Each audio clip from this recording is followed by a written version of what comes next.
New India की जब बात होती है तो हम अलग अलग तरह से ये जानने की कोशिश करते हैं कि जो क्षेत्र हैं वो कैसे काम कर रहे हैं बिल्डिंग न्यू इंडिया को लेकर के। और जैसे अभी हमने जाना कि आखिरकार लॉ एजुकेशन वो कैसे बिल्डिंग न्यू इंडिया में मदद कर रहा है। अगर हम बात करते हैं स्वास्थ्य को लेकर के तो उसको भी हमने लेकर चर्चा करी है, और इसी के साथ ही सौर ऊर्जा को लेकर के कि आखिरकार वो कैसे मददगार है। और इसी तरह से चर्चा को हम आगे बढ़ाएंगे। खास मेहमान को मैं अगले मंच पर बुलाना चाहूंगी, डॉक्टर यूसुफ मेमन जी हमारे साथ आइए इस मंच पर जुड़िएगा, आपसे चर्चा करेंगे। डायरेक्टर हैं संजीवनी सीबीसीसी कैंसर हॉस्पिटल के। जोरदार तालियों के साथ इनका स्वागत करिए डॉक्टर यूसुफ मेमन जी का। इसी के साथ ही मैं अपने अगले मेहमान को मंच पर बुलाना चाहूंगी, मिस्टर जयेंद्र नारंग जी को, जो कि डायरेक्टर जनरल हैं। उनको भी मैं मंच पर बुलाना चाहूंगी, ISBM यूनिवर्सिटी के। आप भी मंच पर आइए और आपसे भी हम चर्चा करेंगे, जानेंगे कि आखिरकार आप किस तरह से काम कर रहे हैं बिल्डिंग न्यू इंडिया के लिए। ओवर टू तृप्ति। और आप भी आइए, ज्वाइन करिए। आज हम खास चर्चा करने जा रहे हैं। यूसुफ जी से तारुफ पहले भी रहा है और हम आज बिल्डिंग न्यू इंडिया की तर्ज पर कैसे काम हो इस पर बातचीत करेंगे। तो स्वागत है आप दोनों का। पहला सवाल मैं आपसे करना चाहूँगी यूसुफ जी। अब जब हम बिल्डिंग न्यू इंडिया की बात कर रहे हैं तो नए आधुनिक इलाज के साथ में जो गंभीर बीमारियां हैं, जिसमें से एक कैंसर को माना जाता है कि बड़ी जानलेवा बीमारी है, अब अभी के वक्त में क्या लगता है आपको, कैंसर क्या है? देखिए, कैंसर हमारे शरीर की ही कोशिकाएं हैं जो कि किसी स्टिमुलस की वजह से वो नॉर्मल कोशिकाएं कैंसरस कोशिकाओं में बदल जाती हैं। अब ये स्टिमुलस कई तरह से होते हैं, जैसे कि हम रेगुलर जो गुटखा, तंबाकू, पान मसाला लोग खाते हैं, उसकी वजह से हमारी नॉर्मल कोशिकाओं के जीन में DNA में डैमेज होता है और वो कैंसर में बदल जाती है। इसी तरह से कुछ इन्फेक्शन होते हैं, कुछ बैक्टीरिया, कुछ वायरस के इन्फेक्शन होते हैं, वो हमारी नॉर्मल कोशिकाओं के जीन में DNA में डैमेज कर देते हैं। बहुत सारे ऐसे पर्यावरण में जो इन्वायरमेंटल पॉल्यूटेंट फैक्टर्स हैं, वो भी हमारी कोशिकाओं के जीन को, DNA को डैमेज करते हैं और उनको कैंसर में बदलते हैं। आज की डेट में हम लोग देखते हैं कि सबसे ज़्यादा जो महत्वपूर्ण कारण है कैंसर ही नहीं बल्कि और भी बहुत सारी बीमारियां, जैसे हार्ट, ब्लड प्रेशर, शुगर, वो है स्ट्रेस। तो स्ट्रेस जो है, जो आजकल लोगों में एंगर है, ग्रीफ है, जीलसी है, और भी ऐसे बैड इमोशंस जो हैं जो हम एक्सप्रेस नहीं कर पाते, वो इतने ऐसे हार्मोन्स हमारे शरीर में निकालते हैं, जैसे नॉरएड्रेनालिन, एड्रेनालिन, एपिनेफ्रिन, कॉर्टिसोल। ये हार्मोन्स जो हैं हमारी कोशिकाओं को, हमारे सेल्स को डैमेज करते हैं और हमें बहुत सारी बीमारियां कराते हैं, और उसमें से एक कैंसर भी है। तो जो है सिनेरियो धीरे धीरे चेंज हो रहा है। पहले गुटखा, तंबाकू, पान मसाला की वजह से ज़्यादा कैंसर होते थे। अभी हम देख रहे हैं कि लोगों की बदलती हुई जीवन शैली और स्ट्रेस, तनाव के कारण जो है ज़्यादा कैंसर हो रहे हैं। बिल्कुल, यानी कि जिस तरह से आप अपनी ज़िंदगी को जी रहे हैं, जो विचार आपके भीतर हैं, वो कहीं ना कहीं आपकी हेल्थ को बहुत ज़्यादा इफ़ेक्ट करते हैं। मैं आपके पास लौटूंगी। मेरा अगला सवाल आपसे रहेगा जयेंद्र जी। ISBM यूनिवर्सिटी की जब हम बात करते हैं तो इसमें क्या कुछ खास है, क्या कुछ नया है? ये देखिए, इस साल हम लोग बहुत से, चूँकि न्यू एजुकेशन पॉलिसी 2020 छत्तीसगढ़ में इम्प्लीमेंट हो रहा है, तो उसको ध्यान में रखते हुए हम लोगों ने बहुत सारे नए कोर्सेस लॉन्च किए हैं जो बेसिकली इंडस्ट्री इंटीग्रेटेड हैं। इंडस्ट्री की जो डिमांड होती थी कि अभी बच्चे उस लेवल के तैयार नहीं हो रहे हैं, तो हम उनको किस तरीके से लें, कैसे ट्रेन करें, या जो कल्चर मेट्रोज़ में है टीचिंग का वो यहाँ पे नहीं है, तो बच्चे लोगों को वो सारी चीज़ें उपलब्ध कराने के लिए ISBM ने इस साल इंटरनेट ऑन थिंग्स, इसके अलावा AI/ML पे, साइबर सिक्योरिटी पे, डेटा साइंस पे, बिजनेस एनालिटिक्स जैसे ये जितने नए एडवेंचर, जितने नए वेंचर्स खुले हैं स्टडी लाइन में, उन सबको लेकर के हम लोगों ने डिप्लोमा से लेके PhD तक के सारे कोर्सेस हम इस साल यहाँ पे कवर कर रहे हैं। अच्छा, हम जब ये कहते हैं कि बिल्डिंग न्यू इंडिया की बात कर रहे हैं या हम 2047 तक सोचते हैं, तो हमें मौजूदा वक्त को ध्यान में रखते हुए ये ज़रूर सोचना चाहिए कि श्रम शक्ति जो हमारी जिस कोर्सेज का जिक्र आप कर रहे हैं, आपको लगता है कि आने वाली पीढ़ी जब इन सब चीज़ों को सीखेगी तो एक जो आम छत्तीसगढ़ के लोग हैं वो कितने स्किल हो जाएंगे, जनरल स्किल्स कितनी आएगी, और जो जिस तरीके के कोर्सेज डिज़ाइन हो रहे हैं उससे क्या इफेक्ट पड़ेगा, जिसमें ISBM का भी एक बड़ा योगदान रहने वाला है। देखिए डॉक्टर साहब बगल में बैठे हैं, हम सब जानते हैं कि जो ब्रेन का डेवलपमेंट है वो 80% 5 साल की उम्र तक हो जाता है, और बचा हुआ 5% जो है वो करीब करीब आपके 10 साल की उम्र तक हो जाता है। इसके बाद बच्चों को चाहिए गाइडेंस और साथ में वो फैसिलिटी जिससे वो आने वाले समय में उस रेस में भाग ले सके और आगे बढ़ सके। तो उसको ध्यान में रखते हुए सारे कोर्सेज हैं। छत्तीसगढ़ के बच्चे कहीं से पीछे नहीं हैं। यहाँ के बच्चे आज गूगल में, आज माइक्रोसॉफ्ट में, एप्पल में काम कर रहे हैं। ISBM यूनिवर्सिटी ने उन सारे बच्चों को कलेक्ट किया है। वो आज एक्सपर्ट के रूप में आकर के ISBM यूनिवर्सिटी में बच्चों को गाइड करेंगे। तो इससे बड़ा मोटिवेशनल फैक्टर अब बच्चों के लिए, यहाँ के बच्चों के लिए जो सोचते हैं कि हम शायद दुनिया से कदम ताल नहीं कर पाएंगे, उनके लिए बहुत बड़ा एक मोटिवेशनल फैक्टर होगा। बिल्कुल, तो आज के जो बच्चे हैं चाहे किसी भी राज्य के हों वो पीछे बिल्कुल भी नहीं है, क्योंकि इसी तरह से अगर हम बात करते हैं जयेंद्र जी की तो वो लोग काम कर रहे हैं बिल्डिंग न्यू इंडिया को बनाने के लिए। डॉक्टर यूसुफ जी, मेरा सवाल आपसे रहेगा, कैंसर को इस तरह से माना जाता है कि अगर आपको एक बार हो गया तो अगर आप ठीक भी हो जाएं, कहीं ना कहीं उसके वापस आने के चांसेस जो है वो बहुत ज़्यादा रहते हैं। अपना जो इम्पैक्ट है वो छोड़ करके ज़रूर जाता है। अगर किसी व्यक्ति को कैंसर होता है, ठीक हो गया, तो वापस आने का क्या, उसका कितना चांसेस है और नहीं आने के कितने चांसेस हैं? देखिए, ये सबसे पहला ज़रूरी जो है वो ये जानना ज़रूरी है कि कैंसर क्यों हुआ। अगर उस कॉज को अगर हटा दिया जाए तो कैंसर की दोबारा होने की संभावनाएं कम हो जाती हैं। जैसे कि मैंने आपको बताया कि गुटखा, तंबाकू, पान मसाला, इन्वायरमेंटल पॉल्यूशन, स्ट्रेस और भी बहुत सारे फैक्टर्स हैं। अगर ये फैक्टर्स ट्रीटमेंट के बाद भी अगर बने हुए रहते हैं तो इसकी संभावना बहुत ज़्यादा होती है कि वो दोबारा हो सकता है। इसलिए हमें सिर्फ कैंसर की बीमारी को ठीक नहीं करना होता, बल्कि उसके कॉज को जान के उसको भी ठीक करना ज़रूरी होता है। अदरवाइज़ वो दोबारा उसके होने की संभावनाएं बहुत ज़्यादा रहती हैं। अमूमन हम लोग ये मानते हैं कि अगर शुरुआती स्टेज में कैंसर को पहचान कर जल्दी से ठीक कर दिया जाए तो उसकी दोबारा होने की संभावना बहुत ही कम रहती है। अगर वो कैंसर 4th स्टेज में या 3rd स्टेज में आता है तो हम बहुत सारा ट्रीटमेंट करने के बाद भी उनकी दोबारा आने की संभावना ज़्यादा रहती है। तो न सिर्फ हमें कैंसर को ठीक करना है, बल्कि वो जिस रीज़न से हुआ था उस रीज़न को भी हटाना है। हमें अपनी लाइफ में पॉजिटिविटी को इन्फ्यूज़ करना है। हम लोगों ने ये भी देखा है कि जो लोग अपनी लाइफ में ज़्यादा पॉजिटिव रहते हैं, जो ये सोचते हैं कि अब हमें दोबारा बीमारी नहीं होगा, उनको दोबारा बीमारी नहीं होती। और जो लोग हमेशा जो है संशय में रहते हैं कि हमें कहीं दोबारा बीमारी फिर से तो नहीं हो जाएगी, तो फिर वो ऐसे लोगों को दोबारा बीमारी होने की संभावना बहुत ज़्यादा रहती है। ये साइकोलॉजिकल कनेक्शन भी ना, कीर्ति, हाँ, ये हजारों साल पहले हमारे वेदों में भी कहा गया है कि संशयात्मा विनश्यति। लेकिन यूसुफ जी, आपको नहीं लगता कि आज के वक्त में जिस तरह की सिचुएशंस हैं, जिस तरह से प्रेशर है लोगों के ऊपर, आपने कहा कि पहले गुटखा खाने से, तंबाकू खाने से, इस तरह की आदतों से कैंसर होता था। आज आप जिस तरह की लाइफ लीड कर रहे हैं, भले ही आप हेल्दी खा भी रहे हो, लेकिन आपका थॉट प्रोसेस जो है, जिस तरह की सिचुएशंस में आप काम कर रहे हैं, उसके बाद आपको लगता है कि एक पॉजिटिव एनर्जी बरकरार रखना इतना ईजी हो पाता है?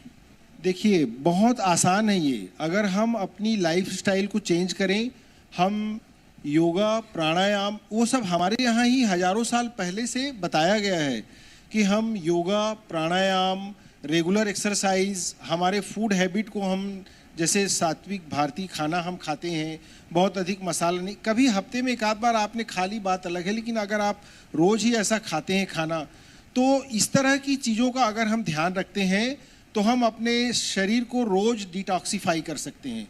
और जैसा कि मैंने आपको बताया कि आज के समय में सबसे ज़्यादा जो बढ़ता हुआ जो रीज़न है वो है स्ट्रेस। तो स्ट्रेस जो है वो कैसे मैनेज होता है, हमारी बॉडी का सबसे अच्छा रिकवरी सिस्टम है वो है हमारी नींद। हम 8 घंटे की नींद ठीक से नहीं ले पाते हैं। रात में जो हम लोग नींद के लिए, मैं आपको बताऊं कि मेलाटोनिन हार्मोन जो है वो रिस्पॉन्सिबल होता है। मेलाटोनिन हार्मोन को सबसे ज़्यादा कम जो करता है वो है हमारा वाइट लाइट, ब्लू लाइट, जो हम रात में मोबाइल देखते रहते हैं, रात में जो हम एलईडी टीवी देखते हैं, खास करके मोबाइल बिल्कुल हम आँखों में लगा के रात में अंधेरे में हम मोबाइल चलाते रहते हैं। ये इतनी ख़राब आदत है, ये हमारे ब्रेन में पीनियल ग्लैंड को, जो कि हमारे शास्त्रों में भी इसको सहस्रार चक्र के समकक्ष रखा गया है, ये हमारी वो हार्मोन निकालता है जो हमको नींद दिलाता है। नींद हमारी बॉडी का ऐसा रिकवरी सिस्टम है कि अगर आप 8 घंटे प्रॉपर नींद लेते, अगर आप योगा प्राणायाम नहीं भी कर पाते हैं, आप 8-9 घंटे अच्छे से सोते हैं तो भी आप डिटॉक्सिफाई हो जाते हैं, आपकी बॉडी पूरी तरह से रीजनरेट हो जाती है। कैंसर पेशेंट्स को हम लोग खास तौर पे ये बोलते हैं कि आपको अच्छी नींद लेना जरूरी है, और उसके बाद अगर आप योगा प्राणायाम रेगुलर एक्सरसाइज, चाहे वो आप जिम जाएं, वॉकिंग करें, रनिंग करें, गार्डन में निकलें, धूप में जाएं, ठीक, तो आप बोनस है वो। हाँ, बोनस है हाँ। जयेंद्र जी, अब जब उच्च गुणवत्ता की शिक्षा की बात होती है तो आपको क्या लगता है छत्तीसगढ़ जैसे प्रदेश में प्रोफेसर्स की कमी या वेल क्वालिफाइड या अच्छे प्रोफेसर्स की कमी है क्या? ऐसा महसूस होता है आपको? क्योंकि पब्लिक सेक्टर में तो हम देखते हैं, ये महसूस करते हैं, जिसके लिए अलग अलग स्कीम्स बन रही है गवर्नमेंट की तरफ से। आपको क्या लगता है कि इसमें क्या हो सकता है और बेहतर? देखिए, सरकार ने एक बहुत अच्छा एवेन्यू खोला कि हम अब इंडस्ट्रीज से डायरेक्ट प्रोफेसर अपॉइंट कर सकते हैं। पहले उनको वैसी मान्यता नहीं मिलती थी। आईएसबीएम यूनिवर्सिटी ने, चूँकि हमारे देश भर में 22 सेंटर्स हैं, तो इसका बेनिफिट यहाँ के बच्चों को मिलेगा। जब हम अपने पुणे से, मुंबई से, चेन्नई से, हैदराबाद, बेंगलोर, बाकी सेंटर्स से भी प्रोफेसर्स यहाँ पर एक्सचेंज पे आएंगे। छत्तीसगढ़ में वैसे टीचर्स की कमी है नहीं, लेकिन बहुत से जो नए टॉपिक्स हैं जिनको हम बच्चों को कोर्स करिकुलम के अलावा भी दे रहे हैं, जैसे एनएलपी, न्यूरो लिंग्विस्टिक प्रोग्रामिंग की जो बात करते हैं, या फिर हम ट्रांजेक्शनल एनालिसिस की बात करते हैं, ब्रेन मैपिंग की बात करते हैं, इसके अलावा लेटरल थिंकिंग अप्रोच, तो इनके लिए आईएसबीएम ने स्पेशली तैयारी की है ताकि बच्चों को एक रेगुलर कोर्स कंटेंट के अलावा भी जो इंटरनेशनल लेवल पे बच्चों के ब्रेन के डेवलपमेंट के लिए जो बहुत ज़रूरी चीज़ें हैं, डेटा एनालिटिक्स करना है, बिजनेस एनालिटिक्स करना है, तो डेटा वही, लेकिन उसका एनालिसिस कैसे करना है। एआई का ज़माना है, लेकिन एआई कितना भी आगे तरक्की कर लेगा, वो ह्यूमन ब्रेन की जगह तो ले नहीं सकता। डेवलप तो ह्यूमन ब्रेन ने ही किया है। तो ऐसे प्रोफेसर्स को हम लोगों ने इंडस्ट्री से जोड़ा है, जो इंडस्ट्री से आ रहे हैं, डिफरेंट, सिर्फ देश भर से नहीं, बाहर से भी। तो मुझे नहीं लगता कि यहाँ पे बच्चों को किसी टीचर्स, प्रोफेसर्स की किसी नए सब्जेक्ट के लिए कमी महसूस होगी। ठीक, अच्छा, डॉक्टर यूसुफ मेमन जी, हाल ही में हमने देखा है कि कैंसर के केसेस काफ़ी बढ़े हैं। एक्टर एक्ट्रेस को भी लगातार जब ज़्यादा हाईलाइट होता है, जब कैंसर पता चलता है, तो आपको क्या लगता है, क्या इसके लिए कोई वैक्सीन वगैरह भी बनकर तैयार हुई? बिल्कुल, देखिए, अभी जो एकमात्र ऐसा कैंसर है, सर्वाइकल कैंसर, जो महिलाओं में गर्भाशय मुख में जो कैंसर होता है, इसके लिए वैक्सीन तैयार हो चुका है, क्योंकि ये एक वायरस होता है, ह्यूमन पेपिलोमा वायरस, उसके कारण होता है। तो छोटी उम्र की बच्चियों में जिनकी मैरिज नहीं हुई है, अगर उन्हें ये वैक्सीन लगाया जाए तो वो 90 to 95% केसेस में वैक्सीन लगाकर उस कैंसर से बच सकते हैं। तो ये वैक्सीन 3 डोज का होता है, पहला, दूसरा और 6वें महीने में लगता है। और कोई भी कम उम्र की लड़कियां, जैसे 13-14 साल से लेकर के 22-25 साल तक की लड़कियां जिनकी मैरिज नहीं हुई है, उसमें ये वैक्सीन कारगर होता है। अन्य किसी कैंसर के लिए अभी वैक्सीन नहीं बना है। लेकिन अगर जिस तरह से हम जिक्र कर रहे थे कि हेल्दी लाइफ लीड करते हैं, अगर व्यक्ति हेल्दी लाइफ लीड भी कर रहा है, उस तरह का स्ट्रेस हो सकता है, क्योंकि स्ट्रेस आप किसी का डिफाइन नहीं कर सकते कि उसकी बॉडी पर वो कितना असर करता है, उसके बावजूद क्या ऐसे कारण हो सकते हैं जो आपको कैंसर हो जाए? देखिए, बहुत सारे फैक्टर्स ऐसे हैं जो हम अननोविंगली हमारे को अफेक्ट कर रहे हैं। जैसे कि हम जो आजकल खाना खा रहे हैं, जो उसमें कलरिंग मटेरियल्स हैं, जो हमारा जो सब्जियां हैं, दाल चावल है, उसमें उसको कैसे उगाया गया है, उसमें कितना पेस्टिसाइड डाला गया है, उसमें कितना फर्टिलाइज़र डाला गया है। जो हम फ्रूट्स खाते हैं आप देखिए, उसको जल्दी पकाने के लिए उसमें केमिकल डाल दिया जाता है। कोई उसको अच्छा, आप सेब देखिए, उसके ऊपर मोम की कोटिंग चढ़ी होती है ताकि वो चमकता रहे। बोलते हैं कि तरबूज में कलरिंग मटेरियल इंजेक्ट कर देते हैं कि वो ज़्यादा लाल दिखे। तो ऐसी बहुत सारी चीज़ें होती हैं जो हम होटल में खाना खाने जाते हैं, इतना ज़्यादा मसाला और उसमें इतना कलरफुल होता है वो। तो ये इतनी बहुत सारी चीज़ें हैं। जो हम बिस्किट खाते हैं, हम चिप्स खाते हैं जो पाम ऑयल से बनता है, हम कोल्ड ड्रिंक्स पीते हैं, उसमें इतना ज़्यादा बहुत सारे प्रिजर्वेटिव्स होते हैं। तो अननोविंगली भी हम बहुत सारी चीज़ें लेते रहते हैं जो हमको मालूम नहीं है, और वो कंटिन्यूअसली लंबे समय तक लेते रहने से हमारे जीन को, डीएनए को डैमेज करते रहते हैं। लेकिन इसके बावजूद मैं आपको कह रहा हूँ कि अगर आप अपने शरीर को नॉर्मल वे में डिटॉक्सीफाई करते हैं, जैसे अगर आप प्रॉपर 8-9 घंटे की नींद लेते हैं और 1-2 घंटा अपने शरीर को देते हैं, तो 95% केसेस में आप कैंसर से बच सकते हैं। जो 5% मैं बोल रहा हूँ, वो 5% भी वो हैं जो जेनेटिक हैं, जो जीन की खराबी की वजह से माँ बाप से बच्चों में आते हैं। जैसे कुछ ब्रेस्ट कैंसर है, कुछ ओवेरियन कैंसर हैं, कुछ आँखों के बच्चों के कैंसर हैं। तो ये कैंसर वो 5% हमारे हाथ में नहीं है, लेकिन 95% जो कॉजेज़ हैं वो प्रिवेंटेबल हैं। देखिए डॉक्टर साहब, कई बार ऐसे केसेस आते हैं, जैसे कि एक केस मुझे जो याद पड़ता है कि छाला हो रहा है मुंह में, ध्यान नहीं दिया ज़्यादा, ऐसा छाले की दवाई खा लेते हैं जी। फिर अगर वो छाला निकला, बाद में पता चलता है कि वो कैंसर है जी, मुंह का कैंसर निकल गया। जी। तो ये शुरुआती दौर पे कैसे बचा जा सकता है? बचा छाला होने के बाद ये कंफर्म हो गया था कि कैंसर होना ही नहीं, है? देखिए छाला होना बहुत नॉर्मल प्रोसेस है। ये 95% केसेस में कैंसर नहीं होता। लेकिन अगर कोई ऐसा छाला है जो लंबे समय से नहीं भर रहा है, खास करके कोई ऐसा मरीज है जो गुटखा, तंबाकू, पान मसाला खाता है, कोई ऐसा मरीज है जिसको शुगर है और उनको शार्प टीथ है जिसकी वजह से उसको बार बार उसी जगह में छाला हो रहा है, तो ये हम अपने सेल्स को उस जगह में इरिटेट कर रहे हैं। और ये बार बार जो इरिटेशन होता है वो हमारे सेल के जीन में, डीएनए में डैमेज करके नॉर्मल सेल्स को कैंसर सेल में बदलता है। तो इसको हम कैंसर की स्क्रीनिंग कहते हैं कि शुरुआती स्टेज में आपको कैंसर को जान करके उसको शुरुआती स्टेज में पकड़ना है ताकि वो जल्दी ठीक हो जाए। तो शुरुआती लक्षणों को अगर हम ध्यान में रखते हैं, जैसे कि मुंह के लंबे समय तक न भरने वाला छाला जो एक ही जगह में हो रहा हो, शरीर में किसी भी हिस्से में कोई गांठ अचानक से आई हो, स्तन में कोई गांठ हो, आवाज़ में बदलाव हो, खाना निगलने में तकलीफ हो रही हो, लंबी खांसी हो जो ठीक नहीं हो रही हो, खांसी में खून आ रहा हो, पेशाब के रास्ते से, लैट्रिन के रास्ते से खून आ रहा हो, तो भी मैं कहता हूँ कि 90% केसेस में ये कैंसर नहीं होते। लेकिन हमको इनकी जांच करानी चाहिए। अगर ये लंबे समय तक के हो रहे हैं, अभी अभी शुरू हुआ है और 1-2 महीने से लगातार ट्रीटमेंट करने पर भी ठीक नहीं हो रहा है, तो हमें कैंसर की जांच करानी चाहिए। उसकी भी जांचें बहुत सस्ती होती है, जिसे हम स्क्रीनिंग कहते हैं, और बहुत आसानी से क्लिनिक्स में हम इसको पहचान सकते हैं।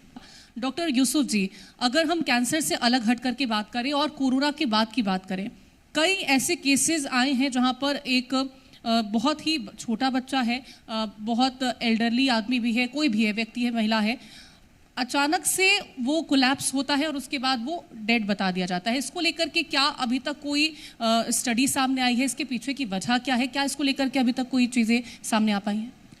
देखिए, मैं फिर से कहना चाहूँगा कि इसका बहुत ज़्यादा जो है संबंध कोरोना के बाद लगाई गई वैक्सीन से जोड़ा जाता है, लेकिन ऐसा नहीं है।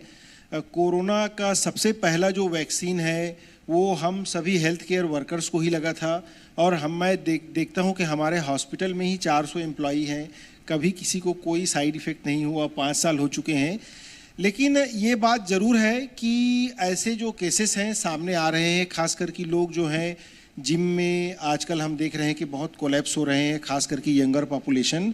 तो मैं फिर से ये चीज़ कहना चाहूँगा और बहुत ही ज़्यादा मतलब इस पे जोर देकर कहना चाहूँगा कि जो आजकल मोबाइल स्क्रीनिंग टाइम जो है वो लोगों का बहुत ज़्यादा बढ़ गया है, और उसमें जो लगातार जो हम स्क्रॉलिंग करते रहते हैं, जो रील्स जो हम देखते रहते हैं, हमारा माइंड जो है वो एक जगह में फोकस नहीं हो पाता।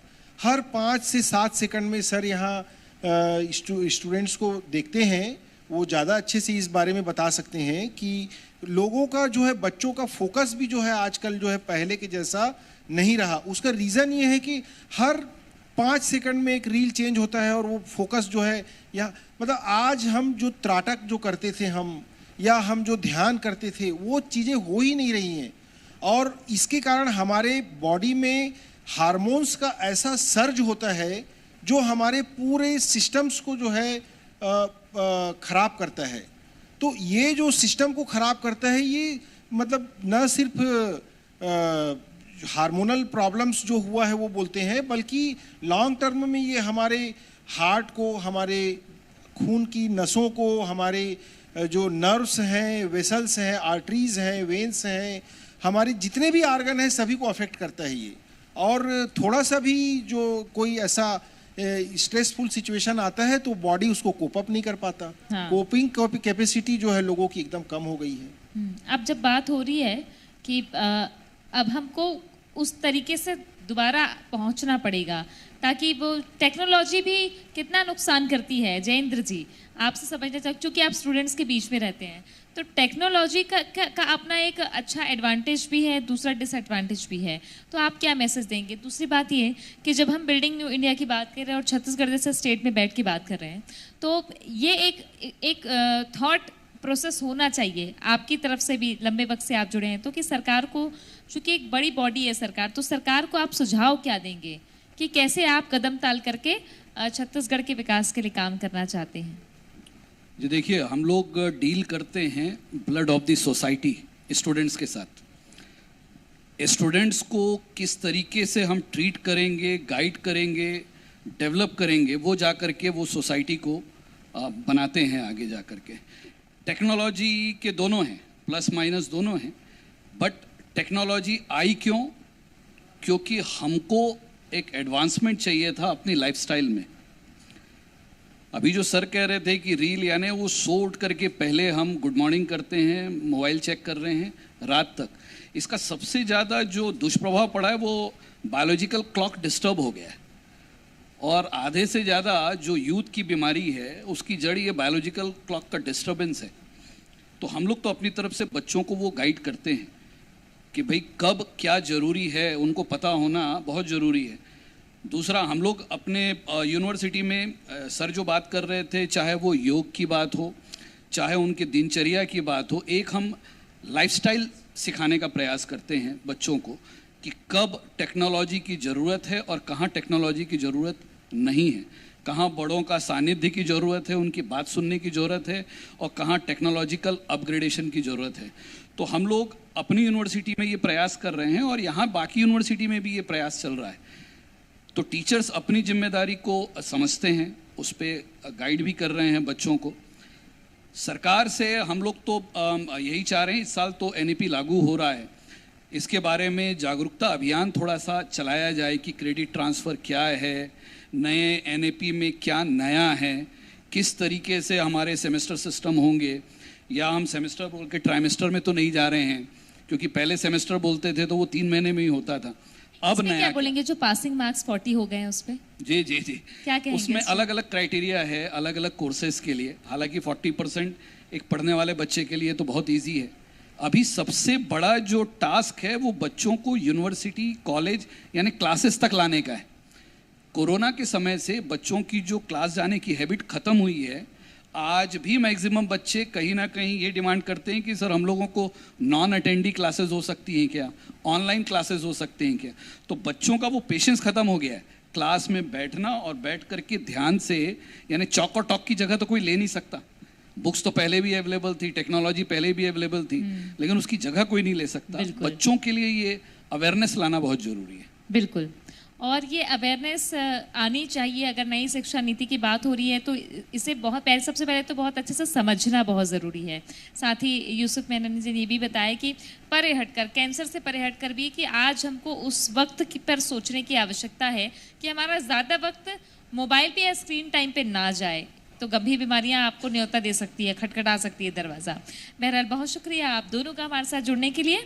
एक छोटे से ब्रेक के लिए यहाँ पर रुक रहे हैं, जल्द लौटते हैं।